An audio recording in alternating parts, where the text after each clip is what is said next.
paz do Senhor Jesus, meus irmãos. Mais um domingo, na verdade, né? Que o Senhor tem nos concedido com fôlego de vida, né? Para estarmos louvando e glorificando o seu nome, amém?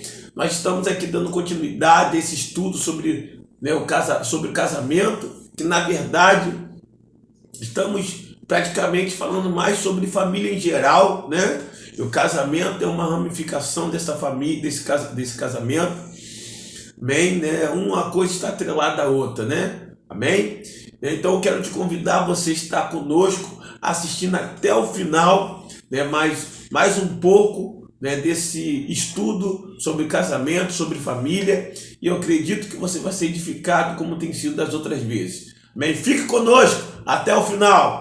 De se inscrever no nosso canal, né? Escreva lá, corre, se inscreva, né? Deixe o teu, né, ative o sininho e deixe o seu like para você estar sempre recebendo as nossas notificações, amém? Vamos estar lendo aqui uma palavra a respeito do que nós iremos falar hoje. Está em Lucas capítulo 11, versículo 17, que está escrito assim: mas conhecendo ele os seus pensamentos, disse-lhes: todo reino dividido contra si mesmo será assolado, e a casa dividida contra si mesmo não subsistirá ou cairá. Amém? Jesus aqui está falando em um momento onde que os fariseus, né, aqueles que perseguiam Jesus, estava dizendo que Jesus expulsava demônios ou fazia aqueles sinais por causa do poder ou pelo príncipe dos demônios, o Beelzebu. Mas Jesus vai declarar esse ensinamento que o reino dividido, o reino que ele está dividido, ele não subsistirá. Que a casa dividida ela vai cair, vai ser assolada. Aqui, irmãos, eu quero pegar esse exemplo de Jesus para aplicar para a família, para o casamento, né, para o lar, para a casa. Por quê? Porque, na verdade, é uma realidade. Um reino dividido, ele não vai subsistir, porque cada um puxa para um lado, um grupo puxa para um lado, outro grupo puxa para o outro. E é essa visão que muitas das vezes acontece na família. Quando há um rompimento, quando aquela união, aquela unidade é quebrada, né? Um vai para um lado, outro vai para o outro, cada um quer fazer a sua própria vontade. Então, na verdade, isso é o que o diabo tem tentado fazer, infelizmente tem conseguido fazer em muitas famílias. Mas nós precisamos ter agora, através desse ensinamento, essa compreensão espiritual, que tudo isso são ações do diabo tentando dividir a tua casa, tentando dividir a tua família, e você precisa estar alerta quanto a isso. E isso eu quero te declarar, eu quero explicar para você que todas essas situações que estão levando a você se dividir, ou está dividido, né, ou a tua família dividida, se chama batalha espiritual. Amém? Né? Batalha espiritual. Você está enfrentando uma batalha espiritual na tua família, na tua casa. E esta batalha espiritual não se vence simplesmente com o seu próprio braço, com o seu intelecto. Precisa de uma ação espiritual sobre a tua família, para poder agora bloquear e repreender essas investidas do adversário contra a tua casa. Então, de braço cruzado, sem buscar a Deus, não vai adiantar. Viu, meu irmão? Aleluias! Eu quero ler aqui contigo algo que eu coloquei para a nossa meditação. Amém? O objetivo de Satanás é atingir algum componente da família, com a intenção de desestabilizar a mesma. Nem tudo é espiritual, pode ser a falta de sabedoria. Porém, a realidade é que a grande maioria das situações que se manifestam entre a família são ações e ataques de demônios, buscando encontrar oportunidade de destruir essa família. Amém? É esse detalhe que nós estamos falando. né? Possa ser que nem tudo é espiritual, é a falta de sabedoria de um, de outro, né? Não vigia, não tem um discernimento, não tem um domínio próprio, não tem paciência, né? Então não é tudo é o diabo, mas não tem como descartar essa realidade, que a grande parte de situações, às vezes coisas bobas, que se tornam uma tempestade num copo d'água, né? Às vezes você tem o seu temperamento, né, é bombardeado ali por algo espiritual e de repente do nada você está aborrecido, irritado, sem causa. E assim por diante, porque se a gente for enumerar situações que infelizmente acontecem, são muitas. Amém? Outro detalhe, situações como enfermidades, crise financeira, vícios, depressão, vultos, né, dentro de casa, promoções de brigas, discussões, contendas, um intenso sentimento de ira, uma falta de tolerância, não suporta, não consegue dialogar, não suporta diálogo, nem às vezes ouvir a voz, né, um do outro e etc. Né? Ou seja, é o papel de Satanás querendo lançar um contra o outro e gerar um ambiente de guerra para trazer descontrole familiar, levando este a cometerem atitudes impulsivas, né, fora completamente da vontade de Deus, estando cego, deixando espaço livre para a atuação de Satanás. Amém? Então, eu quero abrir os teus olhos, porque às vezes você não está encontrando solução para essas situações e não sabe como correr atrás disso, alcançar isso, essa mudança, essa transformação. E o foco aqui é você reagir contra esse combate, né, essa batalha travada contra a tua família. Amém? Então eu estou te explicando aqui por quê. A visão do diabo é essa divisão. Em Amós 3,3 diz que como andarão dois juntos se não haverem concordância? Então por isso que eu quero que você receba, e a partir de hoje, de agora, nesse exato momento, você venha se levantar, amém, como um soldado, como um guerreiro, para guerrear e não deixar a tua família ser destruída. Houve uma situação, eu conversando com os primos meus, né, já casado, com filho, 2 filhos, houve uma situação, estávamos falando, né, exatamente dessas situações que acontecem, e a minha prima declarou que o filho dela menor, que na época, se eu não me engano, estava com 5 anos, 5 ou 7 anos, entre aspas, entre esse período aí, e eles discutindo dentro de casa, né, ela com o esposo, né, aquela discussão pesada, alta, e de repente, o que acontece? O filho dela mais novo começa a chorar, a gritar, né, desesperadamente, falando que estava vendo uma serpente voando próximo da porta, na parte de dentro da casa.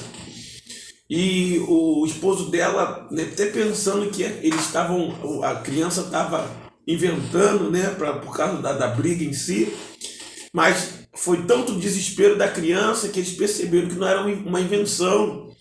Ele declarando a cobra, da serpente, quer me pegar, e eles entenderam ali na hora que era algo espiritual, que era um demônio, e na verdade era esse demônio que Deus mostrou para a criança, era o que estava causando aquela discussão. E eles pararam imediatamente, dobraram o joelho e começaram a orar, né? E clamando, começaram a clamar, até que aquela serpente, aquele demônio saiu, e ele vendo, o menino vendo, e ele declarou que estava vendo ele saindo, e de repente quando ele saiu, entrou uma pomba dentro da casa, e ele viu aquela pomba e falou para os pais. Na verdade, o demônio saiu por causa da oração, e a presença de Deus entrou. Amém? Né? Qual é a questão aqui, pastor? O que eu posso fazer? É uma coisa que muitas famílias deixaram de fazer. Muitas famílias não fazem mais ou esqueceram, deixaram isso para trás como algo insignificante, mas que tem uma ação direta na família, que é o culto familiar, o culto doméstico. Hoje a gente não se vê mais, não vê mais esse culto doméstico, a gente não ouve mais. Aleluias, aleluias. E o Espírito Santo está falando com você, amém? Está exigindo de ti hoje que você, né, tenha agora esta atitude, se organize, amém? Põe esta regra na tua família, culto familiar, nem que você comece uma vez por semana, amém? Ou faça como eu costumo fazer ao dormir, né? Eu com a minha família, a gente canta os hinos da harpa, eu falo uma passagem bíblica e depois nós oramos. Às vezes dura aí uns 20 minutos. Então faça isso, amém? Culto doméstico, eu coloquei aqui a respeito disso, ó. Certas coisas estavam acontecendo na casa, então fui cobrar de Deus um resultado sobre o que estava havendo, pensando eu que a minha vida de oração era suficiente. Porém, Deus falou comigo que a responsabilidade era minha, pois eu não orava com a minha família. Pois aonde que eu entendi que, independente do tempo que eu passe de oração na minha individualidade, não está somada ao prazo que eu deveria ter de oração ou culto com a minha família, porque esse objetivo de oração familiar atingirá diretamente a todos que estarão envolvidos no culto doméstico, amém? Então, aconteceu isso comigo, é uma história pessoal. Eu queria cobrar Deus, cobrava Deus a respeito de situações que eu queria que mudasse, que Deus agisse, e que não estava acontecendo. Deus me cobrou porque eu orava com todo mundo, mas não orava com a minha família, porque eu pensava que mesmo que eu orando pela minha família, né, já estava aclopada nesse período de oração. Mas uma coisa é orar pela família, outra coisa é orar com a família. Aleluia. De cantaravachuri candarácia. Estou sentindo, irmãos, a presença de Deus aqui. Amém? Que o Senhor venha, através desse estudo, abrir a tua visão espiritual. Amém? No mínimo, tem 3 coisas que o culto familiar ele vai operar na tua família. No mínimo 3 coisas. A primeira, né, através do culto familiar, vai haver proteção na tua casa. Amém? Vai haver proteção. A presença de Deus vai se manifestar na tua casa. A segunda, através do culto familiar, está acontecendo um desenvolvimento e um treinamento espiritual para a tua família, para os teus filhos. Futuramente ser um instrumento da mão de Deus, ser uma bênção.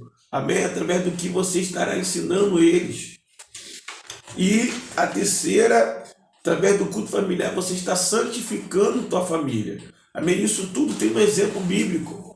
Como eu falei, a primeira questão da proteção, está escrito lá em Êxodo 12, né, que houve um culto familiar, quando o Senhor, através de Moisés, ordenou que o povo pudesse fazer aquele sacrifício entre a própria família, daquele cordeiro, e passar o sangue nos umbrais da porta. Querendo ou não, se tornou um culto familiar. Por quê? Porque o sacrifício era uma forma de culto no Antigo Testamento, né? E agora não havia sacerdote, né? Era a própria família cultuando a Deus. Então, através de você cultuar a Deus na tua casa, Jesus, que é o Cordeiro de Deus, estará guardando o teu lar. A segunda que eu disse sobre o desenvolvimento e treinamento aconteceu com Timóteo. Em 2 Timóteo, capítulo 1, versículo 5, depois no capítulo 3, versículo 14 a 17, que a Bíblia fala que, né, Timóteo, né, tinha a mesma fé, né, que é a via que houve na sua mãe e na sua avó. Então, Timóteo, ele era aquele jovem abençoado, por quê? Porque, na verdade, a sua mãe, a sua avó Lóide, a sua mãe Eunice, tinha ali instruído ele tinha aprendido as leis desde a sua meninice. Amém? Então, aquele ensinamento, aquele treinamento, aquele culto familiar levou Timóteo a ser um grande discípulo de Paulo. E o terceiro, que foi a santificação, né? Tem um exemplo de Jó, que Jó fazia culto, amém? Sacrificava a Deus, né? Para santificar a sua família. Então, olha aí, irmãos, olha como que é importante, amém? Eu quero deixar esse estudo para a tua meditação, que hoje você, né, que a partir de hoje você tem essa atitude, você queria uma instrução, Deus está te dando, pega esse segredo, se levanta agora, coloca em prática, só vai depender de você, e você vai ver o resultado. Eu gostaria de você entrar em contato conosco logo após você iniciar esse propósito de culto, e você vai ver o quanto que Deus, né, vai agir na tua família. Amém? Deus te abençoe neste culto, nesse estudo, amém? Que a graça de Deus esteja sobre a tua vida, em nome do Senhor Jesus. Então, seja dependente de Deus. Amém? Deus abençoe. Fique na paz.